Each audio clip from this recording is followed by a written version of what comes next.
First off, this video contains major spoilers from The Shape of Water and Amphibian Man. If you haven't seen them yet, go and watch them first and then come back to hear me out. While watching these movies, I realized something. Something felt like I have seen them already. The feeling of deja vu filled me and I had to do some research of this topic. Well, I found some similarities between different movie creatures, which represented basically the same character but just in different storylines. And by the character I mean the sea creature from The Shape of Water and Amphibian Man. So, for example, Pale Man from Pan's Labyrinth, Jill Man from the Black Lagoon, and Ape Sapien from Hellboy. Note, Ape Sapien is very familiar to the Amphibian Man from The Shape of Water. When we talk about the appearances, and some of the fans think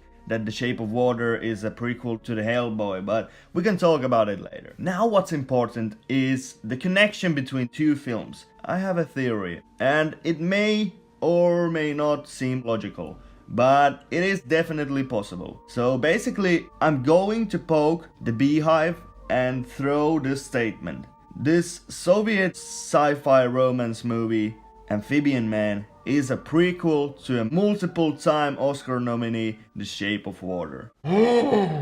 Now I see you asking on the other side of the screen, how is this possible? I'll explain. So basically, I'll tell the plot of these movies, and if you are still here and don't want to get spoiled, just go and see them first and then come back. So, Amphibian Man is a Soviet sci-fi romance movie from 1961, which takes place in Argentina. This well-known scientist and doctor Salvatore had saved his son Ichthyander from sure death because he had a massive damage in his lungs. Professor then transplanted a shark gills to his son so he could survive. At the same time, he gets this opportunity to test out the idea that he had that would underwater a human civilization be possible thing or not. Well, in the beginning of the movie, Ichthyander is already an amphibian man who can live underwater, but he has this desire to be a pure human someday again. He's spending his time searching the waters for materials and stuff for the professor, saving people from drowning and getting eaten by sharks, but the locals are still labeling him as a sea devil who is killing people and eating them by the end of everything. So one day he saves this girl from the water who was about to get eaten by a shark. He immediately fell in love with her but couldn't stay with her because he feared that that will expose him to public eye too much. Right there, the story started to progress to him searching for this girl during the visit in the town. He finds her but learns that she is already taken. He also realizes that she is forced to become a wife of this aggressive, rich sailor named Pedro. Pedro hears about the sea devil and he wants to catch him and basically slave him in order to get more richer by making Ichthyander to bring him some expensive pearls from the bottom of the ocean. While Ichthyander and Gutierrez started to fall in love with each other, the feared thing happened and Pedro caught Ichthyander twice, but he escaped both times. After he was saved by Olsen, who is a side character, he learned that he needed water more than he could imagine and that he needed to travel elsewhere because he was a wanted man by now. The story ends with the heartbreaking separation scene where Ichthyander and Gutierrez are saying goodbyes to each other. After what, Ichthyander swims away and the movie ends. That was a recap of Amphibian Man. Now we need to dive into The Shape of Water and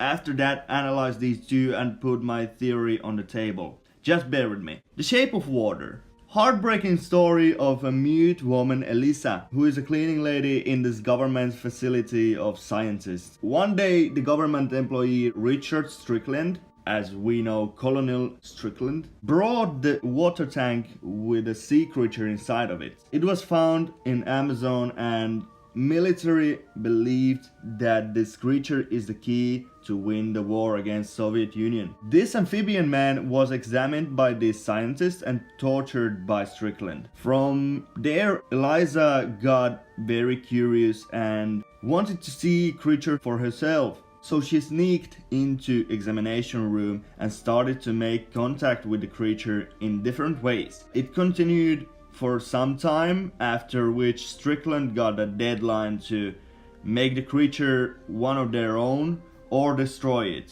if the cooperation wouldn't work. So he started to torture the creature in hopes of slaving it. Seeing that, Eliza started escaping mission, basically Free Wally, to take this creature out of the facility. She planned with her friends that they would set the creature free when the flood would start at the nearest dock. After that, she brought the creature to her home, and shortly after that, they fell in love with each other. At the same time, Colonel Strickland tried to chase them down and get this creature back so he wouldn't lose his job. He has that chance when the flood day happens. Eliza brings the creature to the dock and they are saying their goodbyes. Strickland has chased them down and found them at the dock, so he shot them both right there, but shortly after that he realizes that this creature is really a god,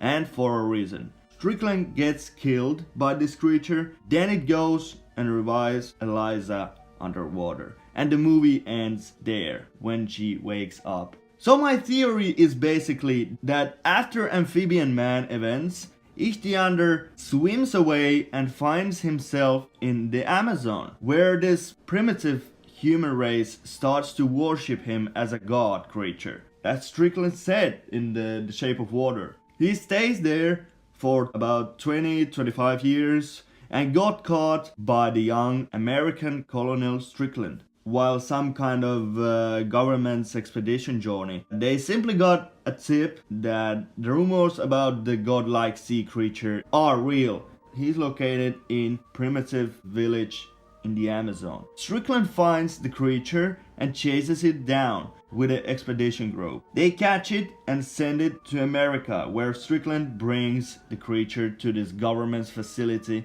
From there, the story of the Shape of Water starts. Okay, it is a long shot, yes, but it still makes sense, right? At least in my head. These little details prove that it is possible, but also these two movies have something in common. Sometimes even too much common. Also, one theory is that The Shape of Water is a prequel to a Hellboy. Why? I hear you asking. Well, it is rumored that the sea creature from The Shape of Water is Ape Sapien from the Hellboy franchise. Or it is basically the child of the creature and Eliza. But I will leave that maybe for another video. Let's keep going. The first connection is when, in the Amphibian Man, Ichthyander nearly died during the escape because he couldn't breathe oxygen anymore and needed the water to heal himself. At that point, he learned that his state is getting worse and worse, and he would need to spend more time underwater than earlier. That is the time when he starts mutating to this creature slowly but surely. That's the same thing in Shape of Water, where the creature is basically living underwater all the time. He can breathe oxygen, but not for a large amount of times, because he would die doing it constantly. The second escape from Amphibian Man is extremely familiar and basically the same like in The Shape of Water. The employer of this facility helps him out with the breakout. Olsen was trying to get into the area on a van by using a fake ID. Does this sound familiar? That is basically the same thing what happened in The Shape of Water. In the Amphibian Man, Olsen doesn't get into the area properly because he got caught, and in The Shape of Water, Giles, the friend of Eliza, does the same thing, and he almost got caught, but he was helped in by another employee who took out the guard who was suspecting him of having a fake ID. Then they get the creature into the van and race away from chasing cars, similar to the Amphibian Man scene. I think that is a very clear connection between them. They're basically doing the same thing but with different characters. This is side notes, but in the end of The Shape of Water we see that Eliza wakes up underwater and she starts to breathe. I suspect that the sea creature made gills for Eliza because it's a god, okay? And that's why she could breathe underneath. That's basically the sequel to the Amphibian Man, where this creature gets a new chance to be with someone who he really loves, and he gives her chills too, that she could survive and be with him forever. That's just a theory. A film. Okay, yeah, no. But as I said, this is a very long shot, but evidence is there. And of course, there is no right answer because nothing has been confirmed by Guillermo del Toro. And I think it will never be. But it is very fascinating to theorize between these kind of movies when you see the connection yourself, but you don't know for sure that are these clues intentionally there or made by accident. What do you think? Did I forget something? Yeah, I hope someone sees this thing as I see. My mind was blown when I realized these things. I just wanted to share my theory with you people. I hope I will get more these types of eurekas so I could share them with you. No worries, I will find something later. For now, thank you for watching and I'll see you in the next video as always. Cheers!